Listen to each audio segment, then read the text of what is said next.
Hello everyone, akkam jirtu. Members of Hegeree online learning. Qophiin qormaataa maal fakkaata? Mee jalaan comment naa godhaa. Gaaffiilee activity kitaaba keessan kutaa 12ffaa dalaguudhaaf qophii irratti argama. Yeroo xiqqoo booda isiniif hin gadhiisa. Waan isin jabaates karaa telegraamiitiin comment naa gochuu ni dandeessanii. Gaheen guddaan chaanaala Hegeree online guddisuu isinirra jirti. Warri haaraa maatii kana dhuftan subscribe godhaa. Warri duraan maatii taatan like share gochuudhaan chaanaala kana akka nama hedduu bira ga'u gahee teessan bahadhaa isiniin jecha. Kallattumaan gara toopikii arraaf qabadhee dhiyaadheetti dabra. The post-war global socio-economic recovery and developments. Akkuma beekamu waraana addunyaa lammaffaa booda bayyanachuu diinagdee akkasuma hawaasummaa fi guddina kan jedhu guddina diinagdee fi hawaasummaa kana bal'inaan kan ilaallu ta'a. In the post-war period, waraana booda Europe would be divided into two major spheres. Awurooppaan bakka gurguddoo lamatti addaan qoodamte. That is, the West mainly influenced by United States of America. Warra dhihaa kan Ameerikaadhaan influence godhaman warreen Ameerikaan hooggantu. Eastern Bloc dominated by Soviet Union. Warra bahaa addunyaa bahaa yookaan Awurooppaa bahaa kan Soviet Russian hooggantuudha jechuudha. So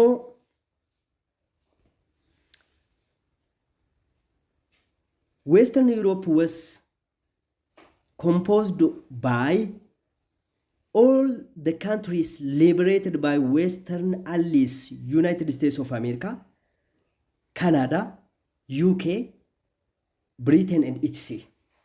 Western Europe warreen jennuun kun warreen waraanaan bilisa bahan waraana warra dhihaatiin keessaa'u allies kanneen jennuun United States of America, Canada fi UK, France, etc. Jarreen kanaan from the German occupation warra qabannaa German jalaa reef bilisa bahan isaan kana kan qabatudha jechuudha Western Europe kan jennuun. European Western allies themselves plus dabalataan Italy former Axis power warra duraan Axis power ture Xaaliyaan dabalatee Federal Democratic Republic, Federal Republic of Germany, German dabalatee akkasumas which is informally known as Western Germany. Western German dabalatee German akkuma beekamu waraana addunyaa lammaffaa booda bakka lamatti adda baate. Eastern Germany, Western Germany jechuudhaan bakka lamatti adda baate. So formed by the 3 or 4 allied occupation zone in Germany, namely the zone of US, UK and France. German bakka lamatti addaan qoodamte. German dhihaa Ameerikaa fi UK Faransaayinn tan zoonitti addaan ciccitteedha jechuudha. Zooniin dhihaa jara sadeen kanaan influence taati jechuudha. Zooniin bahaa Raashiyaadha jechuudha. So haala kanaan warri Western Europe jennu daangaawwan jarri sadeen kun hoogganu kan dabalatudha jechuudha. Almost all countries of Western Europe received economic assistance from United States of America through Marshall Plan. Biyyoonni kanneen hundinuu biyyoonni Awurooppaa dhihaa kanneen hundinuu deeggarsa diinagdee guddaa karaa Marshall Plan jedhamu kanaan United States of America irraa deeggarsa diinagdee guddaa argatan jechuudha.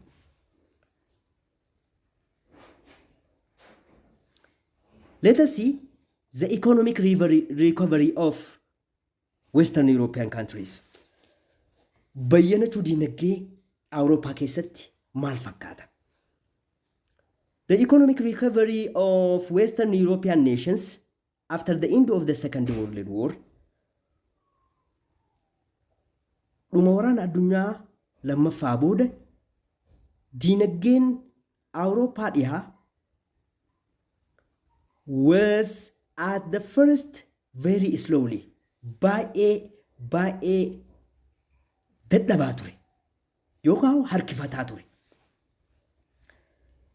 So the United States of America wanted to withdraw from European affairs soon after the end of the war. American dhimma Awurooppaa keessaa bahuu barbaadde. After the war, maalif Amerikaan dhimma Awurooppaa keessaa bahuu barbaaddi? Kun ifa gala. Because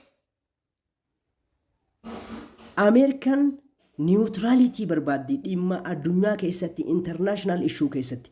Keessaa'u uummanni Ameerikaa waan kana mootummoonni isaanii akka isaan neutral ta'an barbaadan jechuudha. Because Amerikaan yeroo dheeraadhaaf kolonii Biriiteenii fi Faransaay jala waan turteef uummanni Ameerikaa akka dhimma international irratti neutral ta'an barbaadan, diinagdee isaanii irratti xiyyeeffachuu barbaadu jechuudha. But it soon realized that dhiyeenyatti Ameerikaan wanni hubatte yoo jiraate to do so would leave Europe completely at the mercy of Soviet Union and the American security would be endangered. Haa ta'uti dhimma Awurooppaa keessaa bahuun Ameerikatti wanni agarsiise waraana addunyaa lammaffaa booda Soviet Union takkaa'u sooshaalizimiin Awurooppaa guutuu akka jalaa qabattu wanni agarte kana jechuudha. Soviet Union completely yeroo gabaabdutti Awurooppaa bahaa akkasuma Awurooppaa dhihaatis guutumaa guututti sooshaalizimii jijjiiruu akka maltu shakkii qabdi jechuudha. Mallattooleen takka takkaas mul'achaa jira waan ta'eef. Second, America's security would be endangered.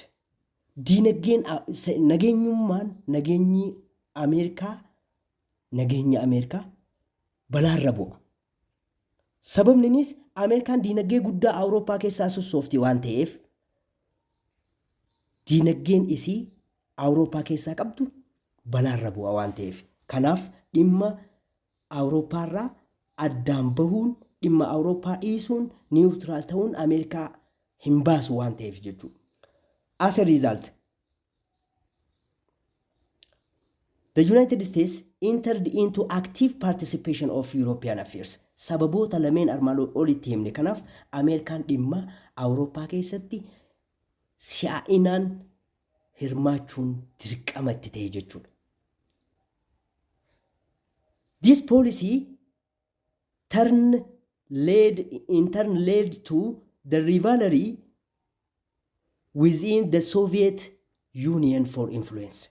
Amma hariiroon yookaan walqunnamtiin Ameerikaan Awurooppaa wajji gootu kun dorgommii Soviet Unionii harkise fide jechuudha. Which is referred to as bipolarization of political power. This is amma sandura multipolarization ture. When we say multipolarization, addunyaa kana major global power wanni jennuun Britain, France and so on hedduu ture maltiin. Amma addunyaa gara bipolarizationitti Ameerikumaa fi Raashiyaan addunyaa tana guutuu kaampii lamatti addaan baasanii doomineet godhanii politikaalii doomineet godhanii bulchuu eegalan jechuudha. A divided Europe began to play the secondary role in the rivalry between the two superpowers. Awurooppaan bakka lamatti hiramte tun dorgommii biyyoota lameen kanaa keessaa superpowerii ka jenneen kan Raashiyaa fi Ameerikaa taatee jechuudha. In 1948, alarmed by the establishment of communist government in Eastern Europe. Bara 1948tti baaraguu keessa Ameerikaan ni baareedde jechuun ni danda'ame. Keessaa eega mootummaan koomunistii yookaan sooshaalistii Awurooppaa bahaa dhuunfate booda and vulnerability of Western Europe that led in economic ruins. Diinagdeen Awurooppaa dhihaa jeeqamuun kufaatiif saaxilamuun United States of American Secretary George Marshall proposed a program of aid designed to speed European economic recovery. Qabxiileen ijoon lameen armaan olitti dubbanne tun barreessaa isteetii Ameerikaa kan ta'e George Marshall namni jaamu akka proogiraama yookaan sagantaa gargaarsaa diinagdee Awurooppaa saffisaan bayyanachiisuu dandeessu propose godhe jechuudha. Lafa kaa'e. This programni kun it is a program of financial assistance, deeggarsa maallaqaati, which is known as European Recovery Program. Awurooppaan sagantaa Awurooppaa bayyanachiisuuti jechuudha. Sagantaa diinagdee Awurooppaa bayyanachiisuuti. From the ruins of the war. Kufaatii waraanaa diinagdeen waraana booda waan kufteef. This is European Economic Recovery Program. ERP is commonly known as Marshall Plan. Maquma namticha which is named after US Secretary General State. Namicha barreessaa State America ka ta'e jechuudha. This rejected by the Soviet dominated government to the east. Karoorri kun kabayeef tokkoffaa diinagdee Awurooppaa bayyanachiisuu ta'ee osoo jiru, lammaffaa irratti to halt the expansion of Soviet government. Warreen sooshaalizimiin akka garanan babal'anne waan barbaadaniif jechuudha. Warri Ameerikaa sooshaalizimiin akka gara dhiyaatti hin babal'anne akkasumas biyyoota Awurooppaa bahaa keessattis hin babal'anne deeggarsa maallaqaa guddaa biyyoota Awurooppaatiif taasisan jechuudha. Ameerikaan millions of dollars. The Marshall Plan made possible miraculous economic recovery in the West. Dhiha keessatti diinagdee haala itti bayyanachiisuun danda'amu irratti kan qophaa'edha jechuudha sagantaa kun. There are many suggested reasons behind American decisions to aid Western European nations. Sababoota qabatamaa Ameerikaan maaliif deeggarsa kana biyyoota Awurooppaa dhihaatiif kennite jedhu sababoota qabatamaan armaan gadii kun sababa ta'uu danda'u jechuudha. Wantoonni armaan gaditti himuu deemnu kun sababa maaliif Ameerikaan gargaarsa maallaqaa kana biyyoota Awurooppaa dhihaatiif kennite. First, tokkoffaa Europe had been a great market for American good. Ameerikaan yookaan Awurooppaan magaalaa meeshaalee Ameerikaa meeshaa yookaan market finished product of United States of America.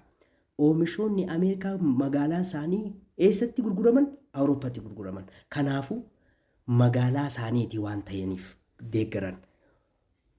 Without the prosperous Europe, Awurooppaa badhaate maletti the United States of America may have suffered. Ameerikaan kufuu dandeessi. Miidhamuu dandeessi diinagdeen Ameerikaa. Economic depressionii seenuu dandeessi. Sababni guddaan maallaqa yookaan maarshaal pilaanii kanaan eegalaniif diinagdeen Awurooppaa kufuu waan maltuufi. Diinagdeen Ameerikaa kufuu waan maltuufi. Because Awurooppaa was the market for American goods. Meeshaaleen Ameerikaa kanneen oomishaman eessatti gurguramu? Awurooppaatti gurguramu waan ta'eef magaalaa bal'aa achi keessaa qaban jechuudha. Second, Western Europe would be open to influence by the Soviet Union. Akkuma nama dura isiniin jedhe Awurooppaan dhiyaa sooshaalizimiidhaaf influensii yookaan dhiibbaa sooshaalizimii yookaan babal'ina sooshaalizimiitiif banaadha. Wanni takka dura hin jiru, harri hin jirtu. Diinagdeen Awurooppaa waan laamsheef kanaafuu sooshaalizimiin gara Western Europeetti babal'achaa waan deemuuf sodaa qabdi. Finally, Germany should be integrated into the larger Europe. Amma German central Europe keessatti waan argamtuuf German cinaan tokko gara sooshaalizimii deemee cinaan tokko gara kaapitaalizimii waan ta'eef German akka buffer zooniitti maal ta'uu qabdi? Against the Soviet expansion ta'uu qabdi taatee tajaajiluu turre jiraate jechuudha. Kanaafuu German gara kaapitaalizimiitti fiduun dirqama waan ta'eef yookaan sooshaalizimiin Awurooppaa dhiyaa guutumaa guututti waan jalaa fudhattuuf Ameerikaan sodaa guddaa lammaffaa kana qabdi jechuudha.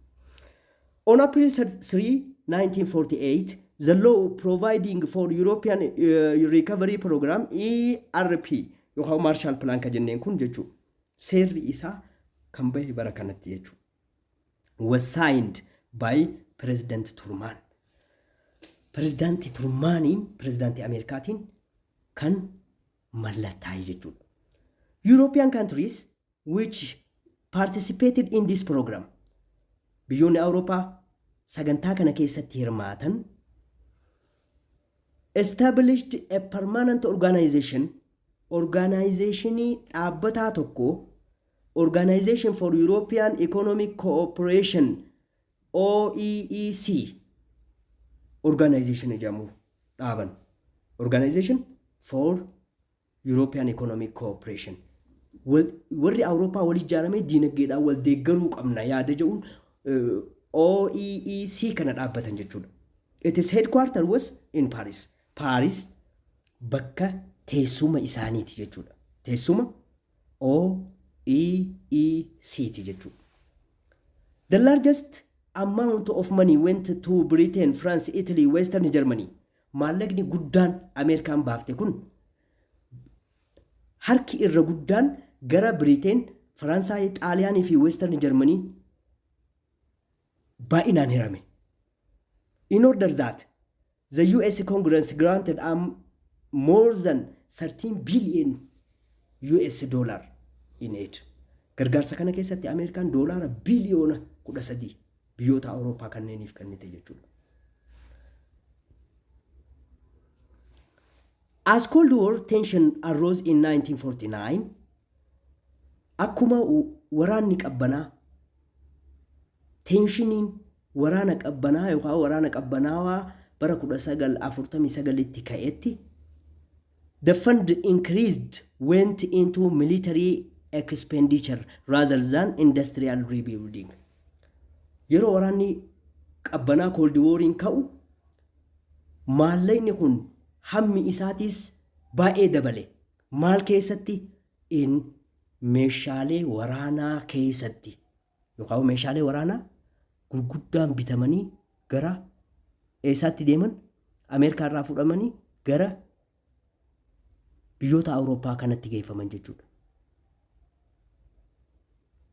Bahiin meeshaa waraanaa kan diinagdee bayyanachiisuuf rebuilding of European economy kanarra guddate jechuudha. Maallaqni kun maallaquma Marshall Plan kana keessa sagantaa kana keessa jirudha jechuudha. Kan meeshaa waraanaatiif ta'u tajaajila waraanaatiif oolu harka irra guddaa gara setti kuchiisan jechuudha. However, kanaaf maallaqni doolaara biliyoona 13 irra guddaadha jechuudha. Yeroo waraanni qabbanaa waan ka'u bara 1949tti. However, the Marshall Plan did much to set the European economic back on its feet after the war to foster European economic cooperation. Akkuma jaametti dinagdee Awurooppaa haga tokko bayyanachiisee bakkatti deebisee jira jechuudha. Waraana booda waan ta'eef increase godhe GDP biyyatti biyya Awurooppaa kana jechuudha. Moreover, the program achieved both its immediate and long-term aim. Akkuma yaadametti sagantaan kun kaayyoo isaa gabaabaa fi short term yookaan immediate fi long termis akkuma barbaadamutti galma gahee jira jechuudha. Galmaan gahee jira. When the aid ended in 1952, bara 1952tti gargaarsi kun yennaa xumuramu, communist control of Western Europe has been averted. Communismiin warreen Western Europeatti babal'ate guutumaa guututti gara kapitaalistiitti deebi'anii communismii dhaabuu danda'an jechuudha. Dhaabuu danda'anii jiran. Babal'ina communismii dhaabuu danda'anii jiran jechuudha. The region's industrial production stood 35% above pre-war levels.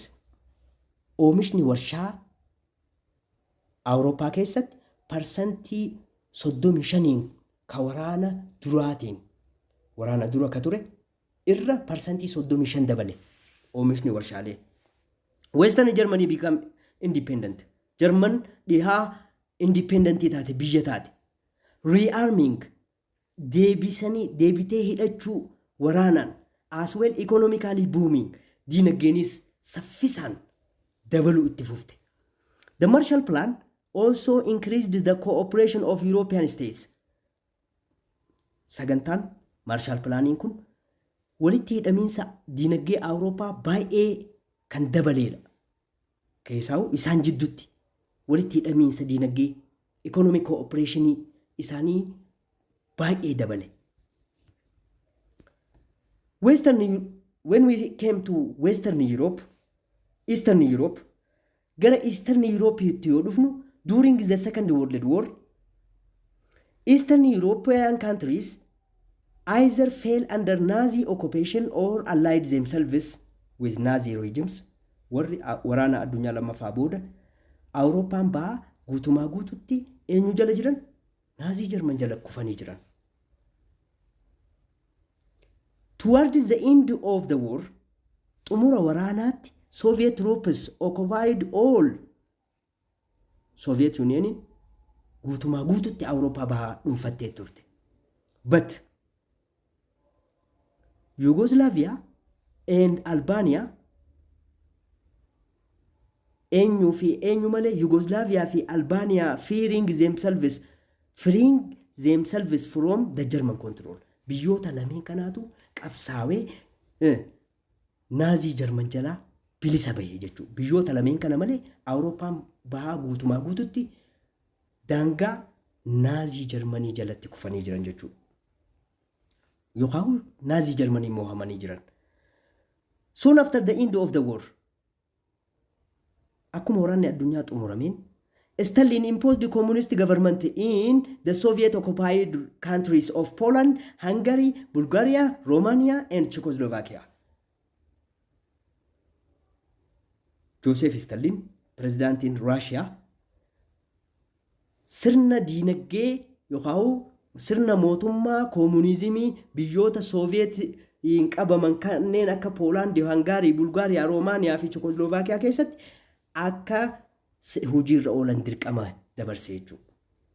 As a result,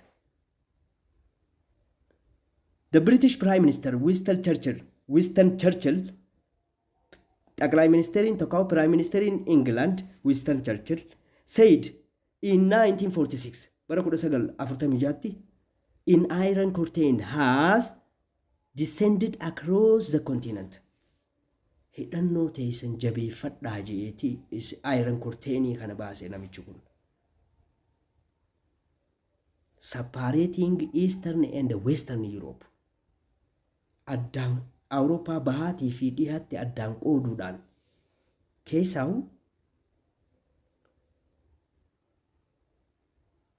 the phrase Iron Curtain came to describe jechi Iron Curtain jedhu kun maal ibsa?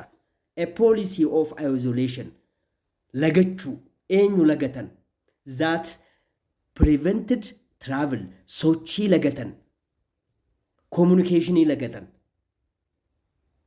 between the two regions. Kunundinu mali Iron Curtain to stop, to halt the expansion of communism into the regions. Kana gochuudhaaf qoqqobbiidha jechuun kun. The Soviet Union created the Molotov plan. Karaa biraatiin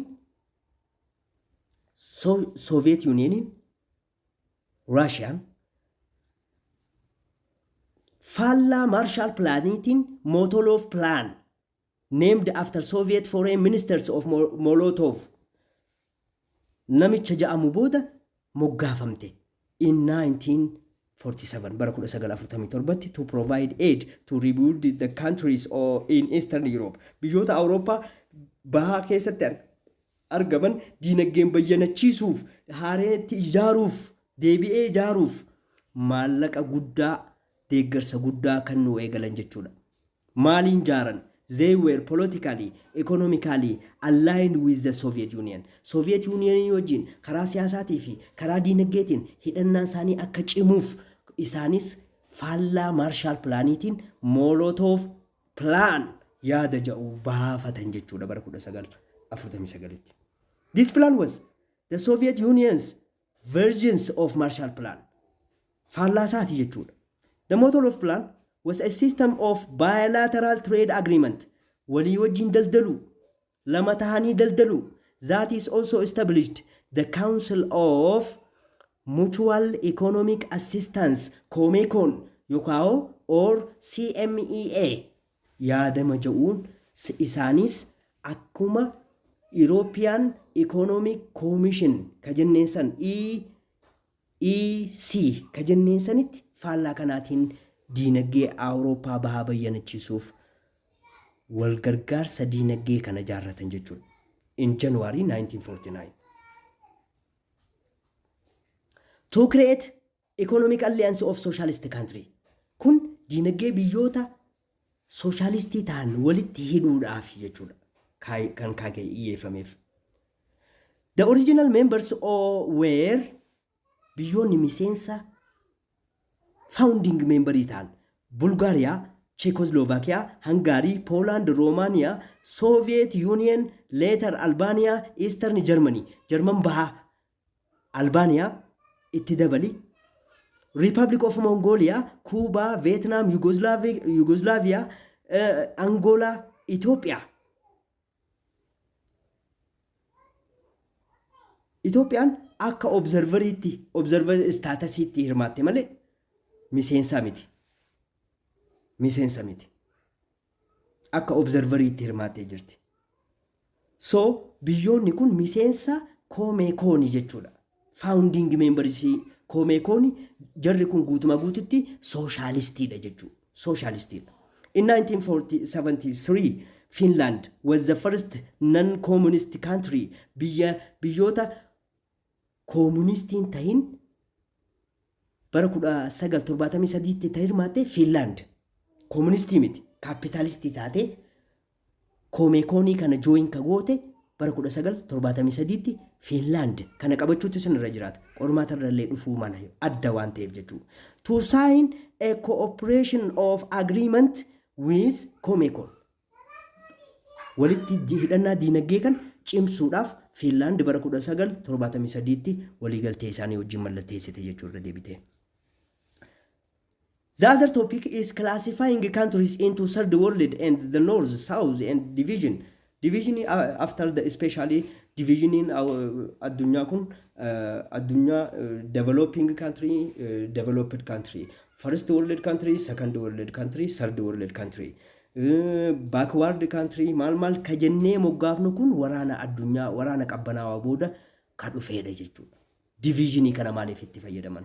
Countries were classified as third world. Biyyoonni akka biyyoota addunyaa sadaffaatti north, south, kaabaa fi kibba jaanii moggaasan divisionii waraana qabbanaawaa booda dhufeedha jechuudha. In addition to the post-war East West division, waraana booda ammas biyyoota baha dhihaa jaaniiti qoqqoodamiinsi kun dhufe. The term third world, jechi third world jedhu kun arose during the Cold War. Gaafa Cold War ka'e to define countries that are remained non-aligned with NATO or Warsaw Pact. Waraana qabbanaa booda jechi third world country ka jennuun kun biyyoota NAM yookaan non-aligned movement warra NATO wajjis hin deeggarin NATO wajjis. NATO sin ta'in miseensa NATOtis hin ta'in miseensa Warsaw Pact Raashiyaatis hin ta'in. NATO dhaabbata Ameerikaan jaarame. As well Warsaw Pactiin biyyoo kan Raashiyaadhaan jaarame. NATOon kapitaalistiidha, Warsaawiin sooshaalistiidha, koomunizimiidha jechuudha. So biyyoonni hundinuu laayinii kana seenu, laayinii lamaan kana seenu. Biyyoonni laayinii kanaan ala jiran, NATO fi Warsaw Pact ala jiran maal jennan? Third world countries or non-alignment movement gaafa amma dura mallatteeffame san ni yaadatu kitaaba dura irra ni jira naam jettanii ilaaluu ni dandeessan. Garuu amma asirratti biyyoonni naam ta'an san maqaan isaanii third world countries jennaan jechuudha. Biyyoota hiyyeeyyii Afrikaa kanneen akka Asia, Latin America fa'aa keessatti qabata jechuudha barattoota. According to this political economic division, akkaataa qoqqoodaminsa siyaasaa fi diinagdee kanatti United States of America, Canada, Japan, South Korea, Western European nations and their allies represent the first world. Biyyoonni amma maqaa yaamne kun first world countries, developed country jennaan jechuudha. First world country. While the Soviet Union, China, Cuba, Vietnam, their allies, miseensi isaaniitis represent the second world. Biyyoota addunyaa lammaffaa. Developed ta'anii isaanis biyyoota addunyaa lammaffaadha. Third world countries is normally seen including many countries which is colonial past. Warreen seenaa kolonializimii qaban third world country qabu. Country. Eenyu faadha isaan? Afrikaa, Latin America, Asia biyyoota ardii kanneen keessatti argaman guutumaa guututti jechuun ni danda'ama jechuudha. So it is being replaced with the term as developing country. Biyyoota guddataa jiran jenniin. Least developed waa xiqqoo guddataa jiran. As well countries and global south. Hiyyummaan kun irra guddaan eenyuuf kennamte? Warra kibbaa kanaaf. Warri kaabaa tujjaara. Warri dhihaa tujjaara. So global south. That is all about. Next, we will see